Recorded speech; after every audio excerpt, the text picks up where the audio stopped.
नमस्कार दोस्तों, मैं रोहन शर्मा स्वागत करता हूं सभी का आपके अपने चैनल ज्योतिष एंड वास्तु में। कैसे हैं आप सभी? अभी जिस तरह का माहौल हमारे देश में चल रहा है, अचानक से एक नई हवा चलना शुरू हो गई है कि हमारे देश के प्रधानमंत्री मोदी जी इस्तीफा देने वाले हैं।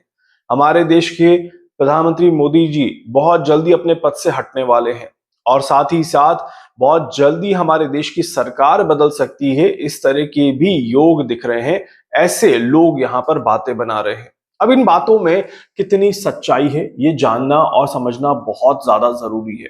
हमारे देश की सरकार किस दिशा में आगे बढ़ रही है, क्योंकि हमारे देश की सरकार से ही हमारे देश के भविष्य को तय किया जाएगा। तो इसीलिए हमारे देश का भविष्य हमारे देश की सरकार के साथ कहीं ना कहीं तो जुड़ा हुआ है। ऐसे में ये सरकार आगे क्या अपना पद, अपना कार्यकाल निभा पाएगी? क्या मोदी जी अपने आप को अच्छे से स्टेबल कर पाएंगे, या फिर कोई चुनौतीपूर्ण समय यहाँ पर चल रहा है? और अगर ये चुनौतीपूर्ण समय है तो क्या इन चुनौतियों को पार कर लिया जाएगा? ये सारी जानकारी मैं यहाँ पर कैलकुलेशन के साथ आप सभी को बता रहा हूँ। वैदिक ज्योतिष पर आधारित जानकारी आप सभी को बता रहा हूं। यहाँ पर कोई भी पॉलिटिकल एजेंडा या किसी भी तरह का कोई भी पॉलिटिकल मकसद पूरा नहीं किया जा रहा, इस बात का विशेष तौर पर ध्यान रखिएगा। सिर्फ और सिर्फ ग्रहों की गणनाओं के साथ जो कैलकुलेशंस हैं, ये आप सभी के साथ शेयर कर रहा हूं। देखिए, मैंने इसमें तीन चीजें इस्तेमाल करी है। पहला, मैंने भारत की कुंडली देखी। दूसरा, मैंने पीएम मोदी जी का चार्ट देखा। और तीसरा, मैंने देखा बीजेपी की कुंडली का एक चार्ट। अब इन तीनों कुंडलियों को देखने के बाद जो बेसिक कैलकुलेशंस मेरे सामने आ रही है, ये मैं आप सभी के साथ शेयर कर रहा हूं। हमें पता है कि भारत का भी एक नया साल शुरू होने वाला है 15 अगस्त के बाद।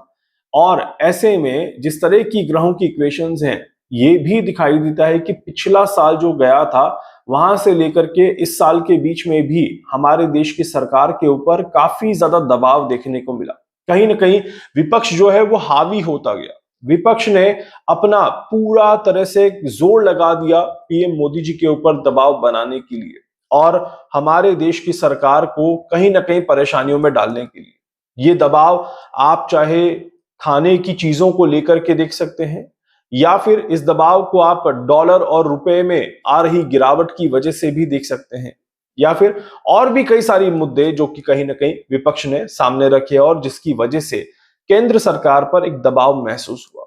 इसके अलावा करंट समय में भी ये दबाव कंटिन्यू चल रहा है। एक तरफ हम सभी को पता है कि सार्वजनिक तौर पर जो आंदोलन चल रहा है जंतर मंतर पर, ये काफी ज्यादा प्रॉब्लम क्रिएट कर रहा है और धीरे धीरे इस आंदोलन में कई सारे लोग जुड़ते जा रहे हैं, जिसकी वजह से चीजें कहीं ना कहीं तो बदलते हुए नजर आ रही है। इस तरह के एक इक्वेशन दिखाई दे रही है, इस तरह का एक माहौल बनता हुआ नजर आ रहा है। इसके अलावा किसानों की तरफ से भी एक परेशानी यहां पर बन रही है, जो धीरे धीरे और ज्यादा बड़ी होते हुए नजर आ रही है। और इस वजह से भी कहीं ना कहीं केंद्र सरकार के ऊपर एक और प्रॉब्लम यहां पर बनेगी। इस तरह के योग दिख रहे हैं। ऐसे में ये तो मैं बहुत क्लियरली कह सकता हूं कि पीएम मोदी जी के लिए आने वाला समय जो है वो बहुत अच्छा समय नहीं दिखाई देता। भारत की कुंडली के लिए भी आने वाला समय अच्छा नहीं है, यह हमें पहले से ही पता है। मैं अपने पिछले वीडियोस में भी इन चीजों को बता चुका हूं कि भारत की कुंडली के लिए फरवरी 2027 तक एक चुनौतीपूर्ण समय यहां पर चल रहा है। अब भारत की कुंडली का तो ये समय हमें पता है, बट पीएम मोदी जी का समय थोड़ा लंबा खिंचता हुआ नजर आ रहा है। इस वजह से भी कहीं ना कहीं ये समय जो है वो थोड़ा सा कठिन रहेगा और कुछ अलग तरह की राजनीति यहां पर हमें देखने को मिलेगी। इस तरह के योग दिखाई देते हैं, क्योंकि अभी देखिए सबसे इंपॉर्टेंट चीज क्या है कि सूर्यदेव जो है वो बहुत ज्यादा पॉजिटिव डायरेक्शन के साथ आगे नहीं बढ़ रहे। सूर्यदेव अभी एक एक नेगेटिव इक्वेशन के साथ आगे बढ़ रहे हैं। और भारत की कुंडली के हिसाब से अगर आप देखेंगे, या नरेंद्र मोदी जी की जब आप पर्सनल कुंडली देखेंगे, तो आप समझेंगे कि सूर्य की महत्वता यहाँ पर बहुत ही ज्यादा है। अगर सूर्य खराब हो जाए तो काफी सारी चीजें जो है वो परेशानी क्रिएट कर सकती है। इस तरह के योग दिखाई देते हैं और इसी वजह से सूर्य का खराब होना विपक्ष को मजबूत करता है, और विपक्ष जब और मजबूत होगा तो देश की सरकार को कठिनाइयों से गुजरना पड़ेगा। ये बहुत क्लियर इक्वेशन यहाँ पर बनती है। प्लस ये जो ग्रहण काल आ रहा है, ये ग्रहण काल भी चुनौतियां डबल करता हुआ नजर आएगा। और इसी वजह से डेफिनेटली हर तरह से, हर एक एंगल के रूप में आने वाला समय जो है वो चुनौतीपूर्ण समय देखने को मिलेगा। राजनीतिक दबाव जो है वो कहीं ना कहीं बढ़ता हुआ नजर आएगा, और अपने पद को बचा करके रखना, अपने पद की गरिमा को बना करके रखना, अपने आप कार्यकाल को अच्छे से निभाना, बिना किसी दाग के आगे बढ़ना, और कह सकते हैं कि अपनी पार्टी को एकजुट रखना, ये एक बहुत बड़ा चैलेंज रहने वाला है पीएम मोदी जी के लिए। और इसीलिए कहीं ना कहीं कुछ समय पर कुछ महत्वपूर्ण निर्णय लेने पड़ेंगे। ये महत्वपूर्ण निर्णय कुछ लोगों को बहुत अच्छे लग जाएंगे, तो कुछ लोगों के लिए ये निर्णय काफी ज्यादा परेशान करने वाले भी रहेंगे। एंड डेफिनेटली ये जो साल है, ये सेहत के दृष्टि से भी पीएम मोदी जी के लिए बहुत अच्छा नहीं दिखाई देता। तो यहां पर एक तरफ उनकी सेहत उन्हें थोड़ा चैलेंज क्रिएट करेगी, दूसरी तरफ हमारे देश की समस्याएं और विपक्ष का दबाव कहीं ना कहीं परेशानी क्रिएट करता हुआ नजर आता है। तो ऐसे में आने वाला जो कार्यकाल और आने वाली जो सरकार रहेगी, ये आपको थोड़ी सी, आप कह सकते हैं कि एक अलग तरह की सरकार, एक अलग तरह का रवैया, एक अलग तरह का माइंडसेट, एक अलग तरह का एटीट्यूड यहां पर देखने को मिलेगा। 2027 इस सरकार के लिए एक बहुत ही ज्यादा महत्वपूर्ण साल दिखाई देता है, और उसमें भी जनवरी फरवरी का महीना काफी ज्यादा चैलेंजिंग महीना रहेगा। अप्रैल और 15 मई से पहले पहले का समय काफी ज्यादा चैलेंजिंग रहेगा, और उसके बाद सितंबर का महीना भी काफी ज्यादा इंटरेस्टिंग मोड़ लेकर के आता है। इस तरह के संकेत यहां पर दिखाई देते हैं। तो ये सारी इक्वेशंस जो हैं, ये बताती है कि आने वाला समय जो है, ये हमारे देश के प्रधानमंत्री मोदी जी के लिए, उनके कार्यकाल के लिए डेफिनेटली काफी ज्यादा चुनौतियां लेकर के आएगा। विरोध प्रदर्शन अभी और भी होंगे, इस तरह के योग बनते हैं।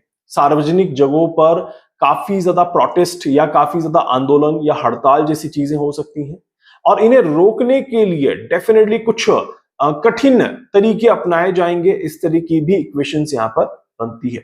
बट ये बहुत क्लियर है कि आने वाले समय में लीडरशिप को कंटिन्यूसली चुनौती मिलती हुई नजर आती है। आने वाले समय में एक पॉलिटिकल स्ट्रक्चर में काफी ज्यादा डिसबैलेंस देखने को मिलेगा। कई सारे लोगों को बदला जाएगा, उनके पद को बदला जाएगा, उनकी, आप कह सकते हैं कि कार्यकाल को समाप्त कर दिया जाए। तो इस तरह के भी योग यहां पर आ रहे हैं। इसके अलावा ये समय है कि आप किस परिस्थिति में कैसा निर्णय लेते हैं, सारी चीजें इसकी के ऊपर महत्वपूर्ण रहेगी। तो इसीलिए इस आने वाले समय में पीएम मोदी जी के एक एक कदम पर जनता की नजर रहेगी, और जनता की नजर के साथ साथ मीडिया का रुख भी थोड़ा सा बदलता हुआ नजर आएगा, और इसी के साथ साथ कई सारे विपक्ष के दल भी इस नजर के साथ अपने आप को आगे बढ़ाते हुए नजर आएंगे। मतलब कि ये बहुत क्लियर है, आने वाला समय पीएम मोदी जी के लिए किसी भी तरह के आग के अंगारों पे चलने से कम नहीं होगा। बहुत ज्यादा मुश्किल चुनौतियों के साथ आगे बढ़ना पड़ेगा। ईश्वर से प्रार्थना करते हैं कि उनकी सेहत अच्छी रहे, ताकि ये कठिन समय उनका आराम से निकल जाए। जिस तरह की कैलकुलेशंस मैं कर पा रहा हूं, जिस तरह की कैलकुलेशंस मैं समझ पा रहा हूं, अगर वो पूरी तरह से फिट हैं, सेहत की नजरिए से कोई भी दिक्कत नहीं है, तो बहुत अच्छी उम्मीदें हैं कि वो अपना कार्यकाल चलते रहने देंगे। आसानी से वो अपने पद से हटने वाले नहीं हैं, और किसी भी तरह की परीक्षा को वो अच्छे से पार करते हुए नजर आएंगे। इस तरह के डेफिनेटली उनकी कुंडली में योग ग्रहों के साथ दिखाई देते हैं। वो अपने देश का प्रतिनिधित्व करते हुए नजर आएंगे, अपने देश को आगे बढ़ाने के लिए अपना पूरा योगदान देते हुए नजर आएंगे। और कहीं ना कहीं बीजेपी की कुंडली भी दिखाती है कि अभी बीजेपी का कार्यकाल बीच रास्ते में तो अटकता हुआ नजर नहीं आता। ना ही ये दिखता है कि बीजेपी की कुंडली में कि ये उनका कार्यकाल समाप्ति का दौर है, ऐसा भी नहीं चल रहा। इसीलिए डेफिनेटली आने वाला समय एक अलग तरह की राजनीति की शुरुआत यहां से करने वाला है, जो आपको 15 अगस्त 2026 के बाद से ही दिखने लग जाएगी, जिसके लिए मोटा मोटा 2027 का पूरा साल आपको देखने को मिलेगा। उम्मीद करता हूं कि हम सभी इस राजनीति में कुछ अच्छी चीजें देखें, हमारे देश की प्रगति के लिए कुछ अच्छा काम देखें, और अननेसेसरी विरोध प्रदर्शन हमें देखने को ना मिले, या किसी भी तरह की कोई भी ऐसी घटना जिसमें भारत की जनता को किसी भी तरह का कोई नुकसान हो, इस तरह की घटना हमें देखने को ना मिले। खैर, हम समय को बदल तो नहीं सकते, पर समय के अनुसार अपने मन को कहीं ना कहीं बना सकते हैं। इसके अलावा कोई डाउट है, कोई सवाल है, कुछ पूछना चाहते हैं, जानना चाहते हैं, अपने बारे में कुछ भी समझना चाहते हैं, आप मुझसे संपर्क कर सकते हैं। मैं पूरी पूरी कोशिश करूंगा आप सभी की हर संभव मदद यहां पर कर सकूं। वीडियो को लाइक कर दीजिएगा, चैनल को सब्सक्राइब कर दीजिएगा, बेल आइकन पे जरूर से क्लिक करिएगा, जहां जहां शेयर कर सकते हैं शेयर कर दीजिएगा। धन्यवाद।